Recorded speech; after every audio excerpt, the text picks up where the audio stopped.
Assalamualaikum warahmatullahi wabarakatuh. Kembali lagi bersama saya Aditya Kurniawan Effendi dengan NIM 71014192289. Pada video kali ini kita akan belajar mengenai evaluasi laporan neraca pada perusahaan manufaktur. Sebelum kita mulai ke materi, silakan teman-teman bisa like dan subscribe video ini serta channel ini. Dan jangan lupa simak videonya sampai habis. Jangan lewatkan satu detik pun, oke? Udah siap untuk belajar?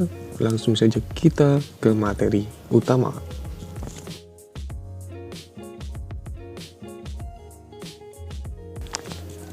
Nah, sebelum kita melangkah ke kasus dari evaluasi laporan neraca perusahaan manufaktur, alangkah baiknya kita ketahui kembali apa itu laporan neraca. Laporan posisi keuangan atau biasa disebut dengan laporan neraca adalah laporan yang sifatnya sangat sistematis terkait posisi keuangan perusahaan, baik itu perusahaan jasa, dagang, ataupun yang kita bahas kali ini yaitu manufaktur. Laporan posisi keuangan adalah ringkasan dari sebuah perusahaan terkait kondisi aset, liabilitas, dan juga ekuitas perusahaan. Pada dasarnya, fungsi laporan keuangan adalah untuk mengetahui kondisi utang, aktiva, dan juga modal suatu entitas pada suatu waktu tertentu.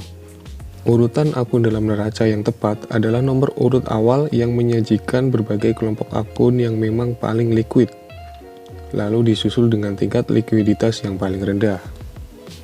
Nah, setelah kita mengetahui apa itu laporan neraca, mari kita beranjak ke penerapan evaluasi laporan neraca pada salah satu perusahaan manufaktur. Perusahaan apakah yang akan kita ambil? Ini dia perusahaannya. PT Kalbe Farma Tbk. PT Kalbe Farma merupakan perusahaan internasional yang memproduksi farmasi, suplemen, nutrisi, dan layanan kesehatan yang bermarkas di Jakarta, Indonesia. Perusahaan ini menghasilkan berbagai macam-macam bahan farmasi. Kalbe Farma sendiri memiliki moto yaitu mengabdikan ilmu untuk kesehatan dan kesejahteraan. Berdiri pada tahun 1966, Kalbe telah jauh berkembang dari usaha sederhana di sebuah garasi menjadi perusahaan farmasi terdepan di Indonesia. Melalui proses pertumbuhan organik dan penggabungan usaha serta akuisisi, Kalbe telah tumbuh dan bertransformasi menjadi penyedia solusi kesehatan terintegrasi melalui 4 kelompok divisi usahanya, yaitu divisi obat resep dengan kontribusi sebesar 23%, divisi produk kesehatan dengan kontribusi 17%, dan divisi nutrisi dengan kontribusi 30%. Adapun serta divisi distribusi dan logistik dengan kontribusi 30%. Didukung lebih dari 17.000 karyawan, kini Kalbe telah tumbuh menjadi penyedia layanan kesehatan terbesar di Indonesia, dengan keunggulan keahlian di bidang pemasaran, branding, distribusi, keuangan, serta riset dan pengembangan. Kalbe Farma juga merupakan perusahaan produk kesehatan publik terbesar di Asia Tenggara, dengan nilai kapitalisasi sebesar 79,2 triliun dan nilai penjualan 20,2 triliun di akhir tahun 2017. Selanjutnya, untuk mengevaluasi dan menganalisis laporan neraca dari PT Kalbe Farma, kita akan menggunakan rasio likuiditas, di mana terdiri dari cash ratio, current ratio, dan quick ratio. Sebelumnya, kita akan bahas satu persatu.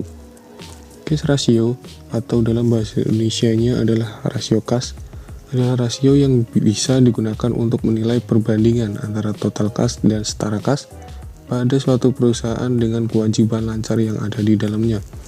Pengertian lain dari cash ratio adalah rasio likuiditas yang bersifat konservatif yang di dalamnya terdapat kemampuan perusahaan untuk mampu menutupi hutang dalam jangka waktu pendeknya dengan dibandingkan rasio lain.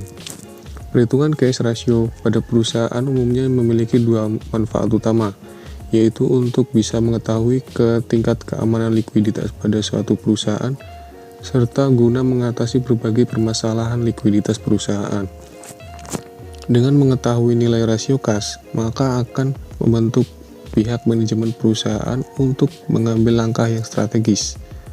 Langkah tersebut nantinya bisa dijadikan solusi untuk menyelamatkan kondisi finansial perusahaan yang jika pada saat itu sedang bermasalah.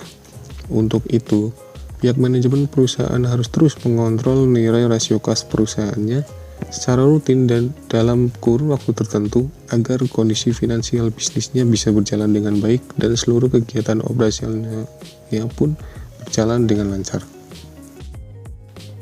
Selanjutnya ada current ratio. Current ratio atau rasio lancar adalah salah satu rasio likuiditas yang digunakan untuk menilai posisi likuiditas suatu entitas dengan menggunakan hubungan antara aktiva lancar dan liabilitas lancar. Dengan kata lain, ini adalah alat yang digunakan untuk menilai apakah aset lancar dapat melunasi kewajiban lancar atau tidak.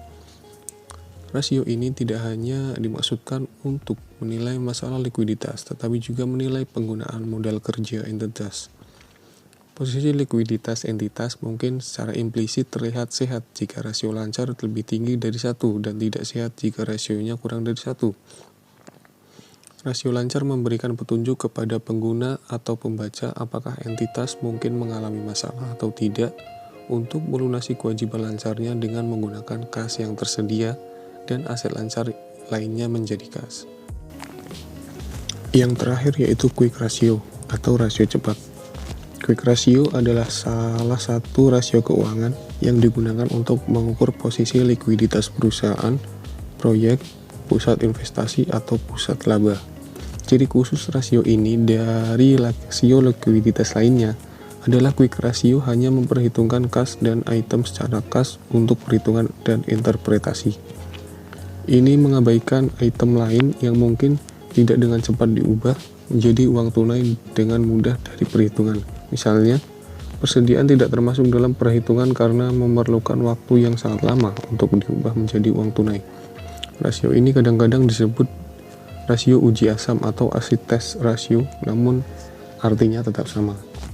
Jika rasio quick ini lebih tinggi dari 1, itu berarti aset lancar entitas setelah pengurangan persediaan lebih tinggi daripada kewajiban lancar.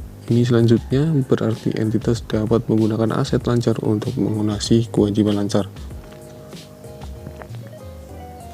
Atau kita dapat mengatakan bahwa entitas adalah dasar yang sehat secara finansial pada rasio ini, sama seperti jika rasionya lebih rendah dari 1, entitas mungkin tidak dapat melunasi kewajiban lancarnya dengan menggunakan aset lancar. Dan dapat dikatakan bahwa entitas tersebut tidak sehat secara finansial.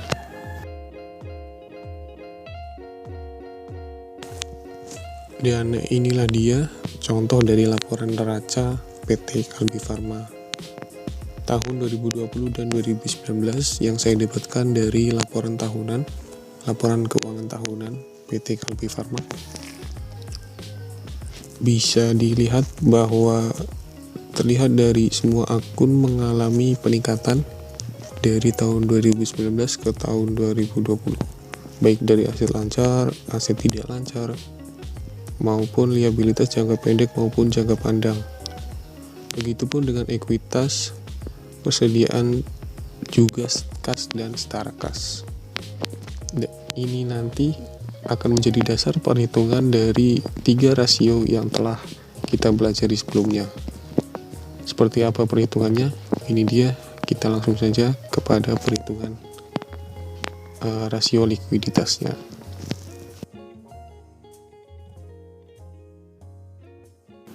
Yang pertama, kita akan menghitung cash ratio.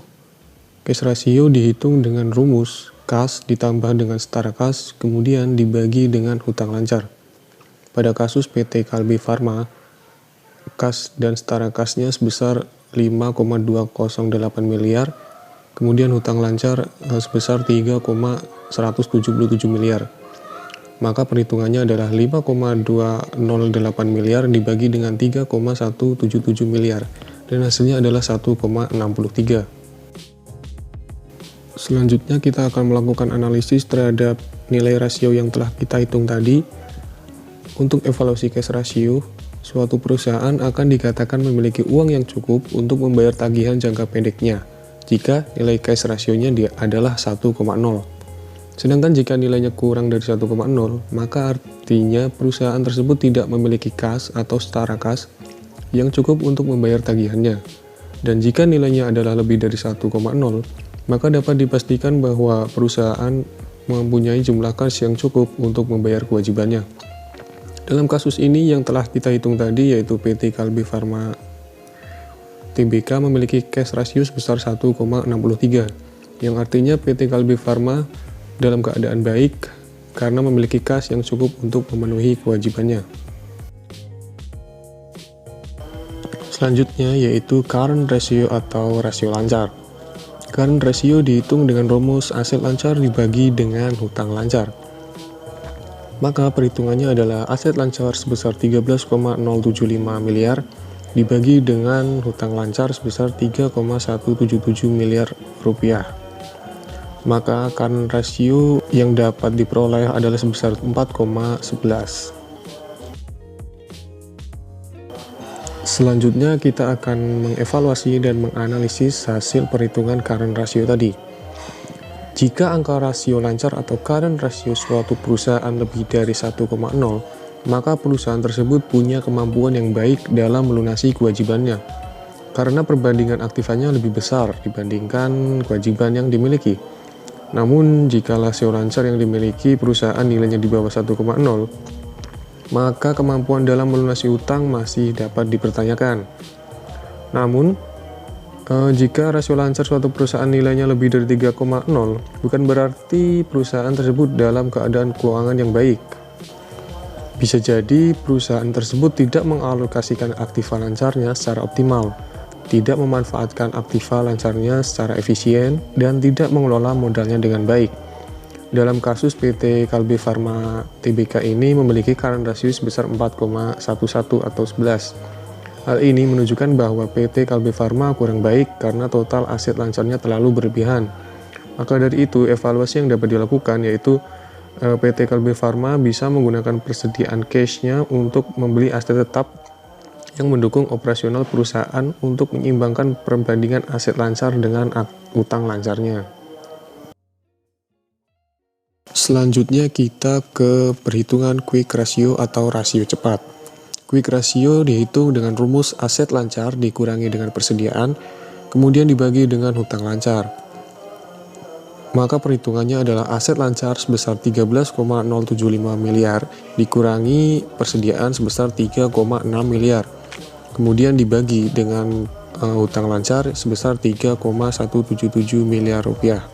Maka quick ratio yang dapat diperoleh adalah 2,98. Kemudian analisisnya mengenai cash ratio beserta dengan evaluasinya. Jika quick ratio lebih tinggi dari 1, itu berarti aset lancar entitas setelah pengurangan persediaan lebih tinggi daripada kewajiban lancar. Ini selanjutnya berarti entitas dapat menggunakan aset lancar untuk melunasi kewajiban lancar. Atau dapat dikatakan bahwa entitas adalah dasar yang sehat secara finansial pada rasio ini. Sama seperti jika rasionya lebih rendah dari 1, entitas mungkin tidak dapat melunasi kewajiban lancarnya dengan menggunakan aset lancar. Dan dapat dikatakan bahwa entitas tersebut tidak sehat secara finansial.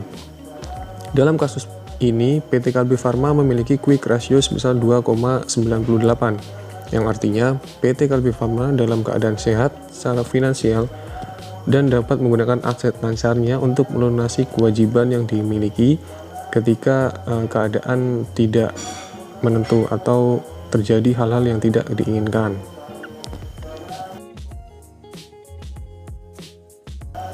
Demikianlah materi mengenai evaluasi laporan neraca perusahaan manufaktur beserta contoh penerapan kasusnya. Terima kasih atas perhatian dan waktu teman-teman semua.